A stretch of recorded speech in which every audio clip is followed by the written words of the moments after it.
Mas a terceira verdade é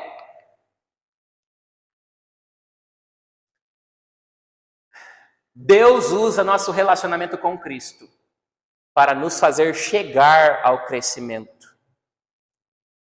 Se você ler o versículo 4, o texto diz exatamente o seguinte: para que, por elas, ele está se referindo ao versículo anterior, ok? Para que por elas, ou seja, pela participação da glória e virtude de Cristo, que nós participamos para crescer, vos torneis co-participantes da natureza divina, livrando-vos da corrupção das paixões que há no mundo. Ou seja, essa participação que diz o versículo 3, na glória e virtude de Cristo, nos levará a sermos totalmente parecidos com Cristo. Por isso que o apóstolo Pedro escreve no verso 4 que os crentes, por essa participação da glória e virtude em Cristo, vos torneis co-participantes da natureza divina.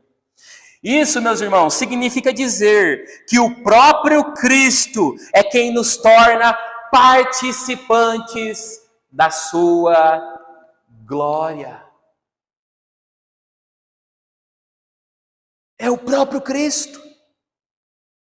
E o apóstolo Paulo acrescenta que se é o nosso, como eu já disse para vocês, se é o nosso relacionamento com Cristo que nos faz co-participantes da natureza divina, para alcançarmos esse objetivo segundo ele, nós precisamos, e aqui que está, como diz o outro, o pulo do gato.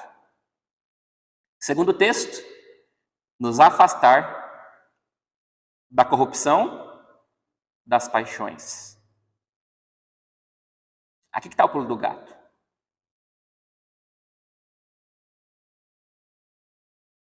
O processo de crescimento em Cristo, almejar desfrutar da glória eterna com Cristo, de chegar à maturidade, para isso é necessário, sem dúvida alguma, viver de acordo com a natureza de Cristo. Quem vive de acordo com a natureza de Cristo, automaticamente desconsidera as paixões. É isso que o apóstolo Pedro quer nos mostrar.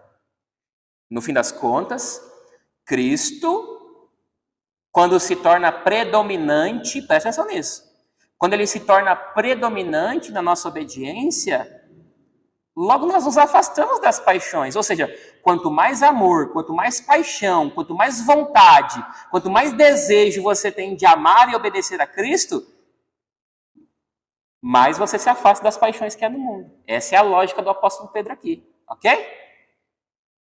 Portanto, o apóstolo Pedro, ele está preocupado em levar o povo de Deus a agir conforme a natureza de Cristo e contra as influências dos falsos mestres que estavam atacando as igrejas da Ásia, que foi o motivo pelo qual ele escreveu essa carta. Ou seja, qual é o argumento de toda essa exposição? O argumento do apóstolo Pedro é que, preste atenção, quem nós somos em Cristo define como nós agimos. Esse é o grande argumento do apóstolo Pedro. Vamos repetir? Quem nós somos em Cristo vai definir a forma como nós agimos. Esse é todo o argumento do apóstolo Paulo. Queria mostrar um vídeo para vocês. E depois eu vou explicar. Posso ter colocado a flor errada, mas na minha cabeça é essa 11 horas, e se não for, vou ilustrar do mesmo jeito. Vê se vai aí, Cauã. Se não for, meu Deus do céu. Será que é a internet? Mas tá conectado aí, não tá? Não vou passar vergonha não, Camila Masi.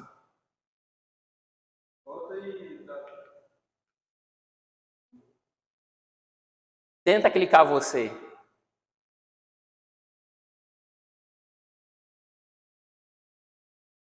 Clica aqui, ó. Ah, poxa vida, hein?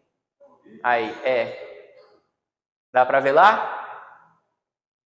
Que flor que é essa daí? Ah, 11 horas. Então eu acertei na flor, né?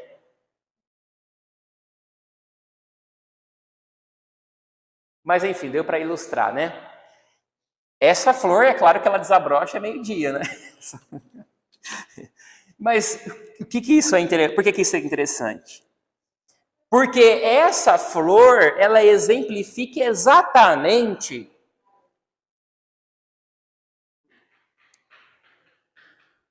eu preciso de um lenço urgente. Não hoje, não, estou falando. Essa flor, ela exemplifica de forma prática, ou de forma clara e visível aos nossos olhos, como que é exatamente o sol que dá forças para ela desabrochar, né? Cara, você vai lá 10 e pouco, tá fechada. Você vai lá 11 e pouco, tá aberto. Interessantíssimo isso, mas é por causa da maior exposição da luz solar. Quanto maior a exposição da luz solar, mais a facilidade dela desabrochar. É a mesma lógica nossa e com Cristo. Quanto mais expostos, quanto mais arraigados estivermos em Cristo, mais fácil será da gente desabrochar. É a mesma coisa. Deu para ilustrar bem? Eu sou um bom professor, fala a verdade. Warren Wiersbe diz o seguinte: a natureza define os desejos. Lembra da ideia principal? Quem nós somos em Cristo define como a gente age. A natureza define os desejos. As águias voam, os golfinhos nadam, porque é da essência deles, irmãos. Os esquilos preferem as árvores. As topeiras cavam tocas no subsolo e as trutas nadam nas águas. Por quê? Eles vivem de acordo com a natureza deles. Os leões formam bandos. As ovelhas vivem em rebanhos e os peixes nadam em cardumes. Por quê? Eles agem de acordo com a natureza deles. Se nossos desejos, segundo Wiersbe, são moldados pela nossa natureza, e se temos em nós a natureza divina, então nós deveríamos ansiar por aquilo que é puro e santo, porque cada um vive de acordo com a sua natureza. Mais uma vez, quem nós somos em Cristo define como nós agimos. É isso que você precisa aprender nesta noite.